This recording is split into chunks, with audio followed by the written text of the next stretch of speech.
दोस्तों ये वीडियो सिर्फ आपको जागरूक करने के लिए बनाए जाते हैं। ऐसे कोई भी वीडियोस देख के आप खुद के ऊपर कोई भी ट्रीटमेंट का इस्तेमाल ना करें। अगर आपको इस तरीके का या किसी भी तरीके का कोई बीमारी होता है तो एक क्वालिफाइड डॉक्टर को दिखाएं और उनके प्रिस्क्रिप्शन के मुताबिक ही ट्रीटमेंट स्टार्ट करें। सेल्फ मेडिकेशन को ऑलवेज अवॉइड करें।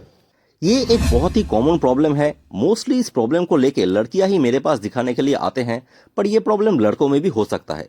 डार्क स्पॉट अराउंड लिप्स यानी होठों के चारों ओर काला दाग, जो कि बहुत सारे कारणों की वजह से हो सकता है, जैसे कोई hormonal problem, vitamin B12 deficiency, seborrheic melanosis, post inflammatory hyperpigmentation, किसी कॉस्मेटिक्स के यूज करने से जो रिएक्शन होता है, एलर्जिक रिएक्शन, उसके वजह से, फ्रिक्शनल हाइपरमेलानोसिस और भी बहुत सारे कारणों की वजह से यह हो सकता है।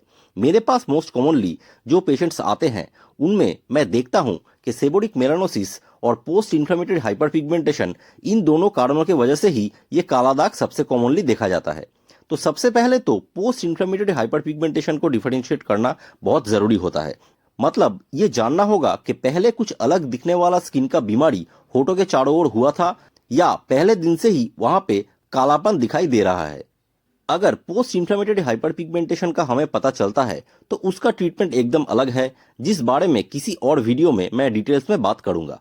आज यहाँ पे सेबोरिक मेलानोसिस के बारे में बात करता हूँ, जो कि सबसे कॉमनली मैं देखता हूँ।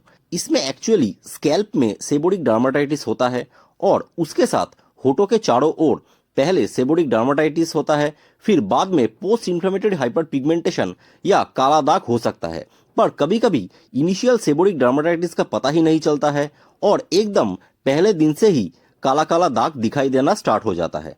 तो इसको कैसे हम ट्रीटमेंट कर सकते हैं? सबसे पहले तो स्कैल्प के सेबोरिक डर्माटाइटिस को ठीक करने के लिए हम पेशेंट को स्कैल्प में ऑयल लगाने से एकदम मना कर देते हैं और उसके साथ कीटोकोनाजोल 2% शैम्पू से हफ्ते में 3 दिन करके शैम्पू करने के लिए बोलते हैं। ये मैंने एक एडल्ट के बारे में कहा। 2 से 6 साल के बच्चों में हफ्ते में 1 दिन करके ये शैम्पू यूज किया जाता है और 6 से 12 साल के बच्चों में हफ्ते में 2 दिन करके ये शैम्पू यूज किया जाता है। 2 साल के नीचे के बच्चों में, प्रेग्नेंट औरतों में और ब्रेस्ट फीडिंग महिलाओं में कीटोकोनाजोल शैम्पू का यूज नहीं किया जा सकता। मैं इनमें ये शैम्पू कभी भी नहीं देता हूँ। इसके साथ स्कैल्प में लगाने के लिए टॉपिकल कॉर्टिकोस्टेरॉइड और टॉपिकल एंटीफंगल का एक कॉम्बिनेशन लोशन डेली 2 बार करके मैं लगाने के लिए बोलता हूँ। और उसके साथ होठों के चारों ओर जहां पे ब्लैक स्पॉट हुआ है वहां पे भी टॉपिकल कॉर्टिकोस्टेरॉइड और टॉपिकल एंटीफंगल क्रीम का एक कॉम्बिनेशन क्रीम मैं दिन में 2 बार लगाने के लिए देता हूं। कौन सा कॉर्टिकोस्टेरॉइड या कौन सा एंटीफंगल क्रीम का कॉम्बिनेशन यूज करना है, ये पेशेंट के एज, प्रेगनेंसी स्टेटस या ब्रेस्ट फीडिंग स्टेटस के ऊपर डिपेंड करता है, जो कि मैं individual case to case basis के ऊपर डिसाइड करता हूं। इसके बाद मैं पेशेंट को 3 हफ्ते के बाद फिर से आने के लिए बोलता हूं।